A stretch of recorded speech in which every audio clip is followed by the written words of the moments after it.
Good morning बच्चों। आज हम आपको अंतर्राष्ट्रीय व्यापार के सिद्धांतों के बारे में जानकारी देंगे।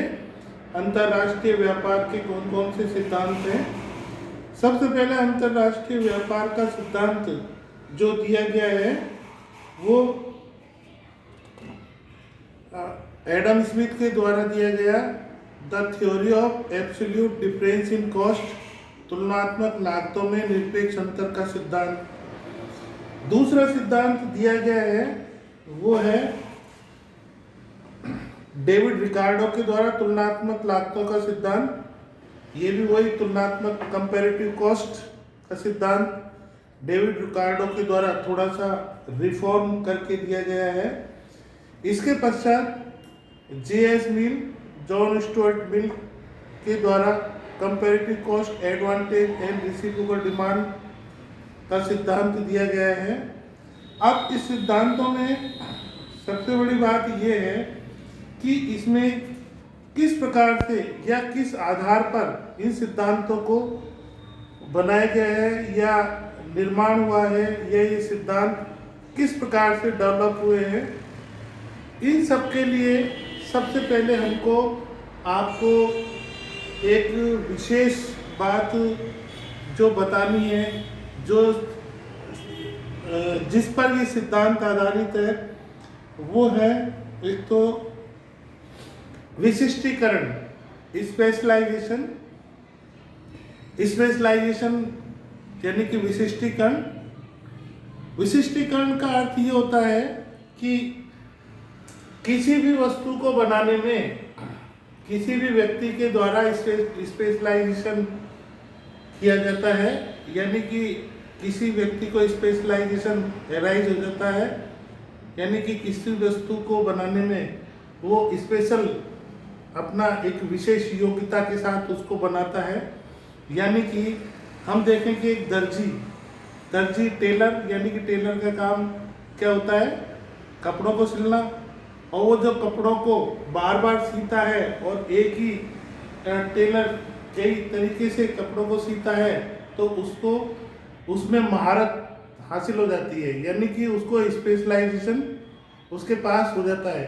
इसी प्रकार मोची जिस प्रकार से जूतों का निर्माण करता है या जूतों को रिपेयर करता है तो उसको उसके अंदर उसकी रिपेयरिंग के अंदर विशिष्टीकरण हासिल हो जाता है, यानी कि स्पेशलाइजेशन हो जाता है। इसी प्रकार श्रम के अंदर श्रम के द्वारा किया गया किसी कार्य को जो व्यक्ति बार बार करता है या श्रमिक जो कार्य को बार बार करता है उसके अंदर विशेष प्रकार की योग्यता महारत हो जाती है, हासिल हो जाती है, तो उसको करने में उसको आसानी होती है और उसको वो बार बार करता है और उन्हीं प्रयासों से उसको स्पेशलाइजेशन प्राप्त हो जाता है। इस प्रकार ये सिद्धांत जो दिया गया है ये इन दो तथ्यों के ऊपर आधारित है, एक तो स्पेशलाइजेशन और एक श्रम विभाजन। श्रम विभाजन से तात्पर्य ये है कि किसी कार्य को करने में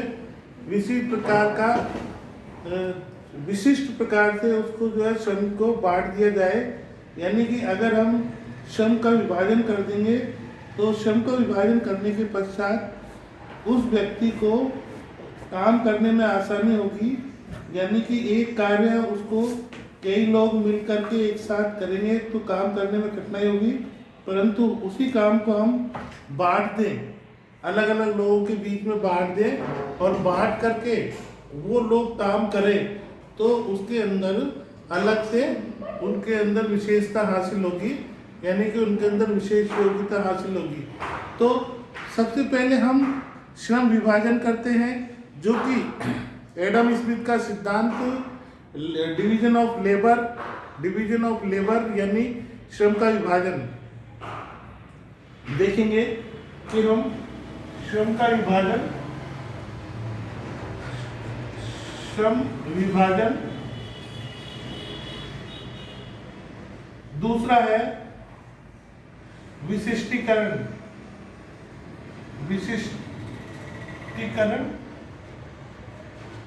specialisation division of labour,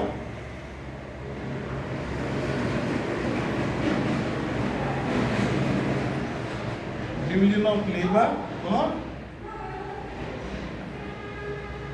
specialisation. दो ये मूलभूत तथ्य है, यानी कि ये एक आवश्यक बिंदु है जिनको हमें बहुत अच्छे तरीके से समझना होगा। फिर एक बार हम आपको बता रहे हैं, काम का बंटवारा करना, श्रम विभाजन का मतलब है काम का बंटवारा करना। अगर कोई काम है तो उस आदमी को उसकी योग्यता के अनुसार उसके काम को बांट दीजिए।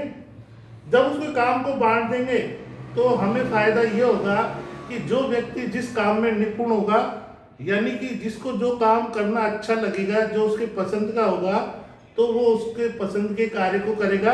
और पसंद के कार्य करने के बाद, उसकी रुचि के कार्य को करने के बाद फिर उसको ऐसा लगेगा कि मुझे जो है इसके अंदर विशेष योग्यता दिखानी चाहिए और विशेष गुण दिखाना चाहिए। तो विशेष गुण दिखाने के दौरान, यानी कि उसको बार बार करने के दौरान उसको विशिष्टता हासिल हो जाती है, और विशिष्टता हासिल हो जाने के पश्चात वो उस काम को विशिष्ट अच्छे ढंग से कर पाता है। इसी प्रकार ये दो तथ्य इन अंतर्राष्ट्रीय व्यापार के सिद्धांत के अंदर मौजूद है, क्योंकि जैसा कि एडम स्मिथ ने ये सिद्धांत सबसे पहले दिया था। अब इसकी हम आपको संक्षिप्त जानकारी देते हैं। स्वतंत्र व्यापार सिद्धांत को ह्यूम का योगदान प्रथम बार 1752 में प्रकाशित उनकी ख्याति प्रकाश कृति पॉलिटिकल डिस्कोर्सेज में उपलब्ध है। इसके पश्चात फिर लेसर और सेलिगमैन के मतानुसार इस सिद्धांत में प्रतिपादक रॉबर्ट टॉरेंस थे, लेकिन इस सिद्धांत की विस्तृत व्याख्या प्रस्तुत करने वाले अर्थशास्त्र में टॉन्जिंग, हेबरलर और लिन के नाम उल्लेखनीय है। यानी कि हम देखेंगे कि ये किस प्रकार से ये सिद्धांत विकसित हुआ। इस प्रकार से हम ये पाएंगे कि अंतर्राष्ट्रीय व्यापार के ये जो प्रमुख सिद्धांत हैं, जिनका कि हम एक एक करके आपको वर्णन करेंगे, व्याख्या करेंगे और आपको समझाएंगे। तो हर सिद्धांत के अंदर कुछ ना कुछ थोड़ा सा चेंजेज है, परिवर्तन है। वो क्या परिवर्तन है, वो क्या तथ्य है, जिनको हम इसमें व्याख्या के दौरान आपको बताएंगे। लेकिन खास बात यही है कि इसके अंदर, यानी कि दो देश जब व्यापार करते हैं, यहाँ पर हम लेते हैं दो देश। अंतर्राष्ट्रीय व्यापार किसके बीच में होता है? दो देशों के बीच में। जब दो देश व्यापार करते हैं तो उनको व्यापार करने की क्या आवश्यकता है और वो क्यों व्यापार करेंगे, तो उनकी आवश्यकता होने पर और उनके व्यापार करने का कारण स्पष्ट होने पर, यानी कि वो व्यापार इसीलिए करेंगे जब उनको लाभ होगा। एक देश दूसरे देश से वस्तु का आयात तभी करेगा जब उसको अपने बाजार में बनाने से उसको सस्ती पड़ती हो, तथा दूसरा देश उस वस्तु का निर्यात करेगा जो कि उसको फायदा हो, उसका निर्यात करने में उसको फायदा हो, एडवांटेज हो, लाभ हो। तो ये एडवांटेज लेना अर्थात वस्तु का उत्पादन करके उसको निर्यात करना और तथा उस वस्तु का आयात करना जिस वस्तु का उस देश के अंदर उत्पादन करना काफ़ी महंगा पड़ता हो, तो देश वह वस्तु का आयात करेगा जो विदेशों से मंगवाएगा जिसका उत्पादन अपने देश में महंगा पड़ता हो। अर्थात इसी तथ्य को इस सिद्धांतों के अंदर बताया गया है, जिसका हम जिक्र आपको बाद में एक एक सिद्धांत के बारे में करेंगे। That's all.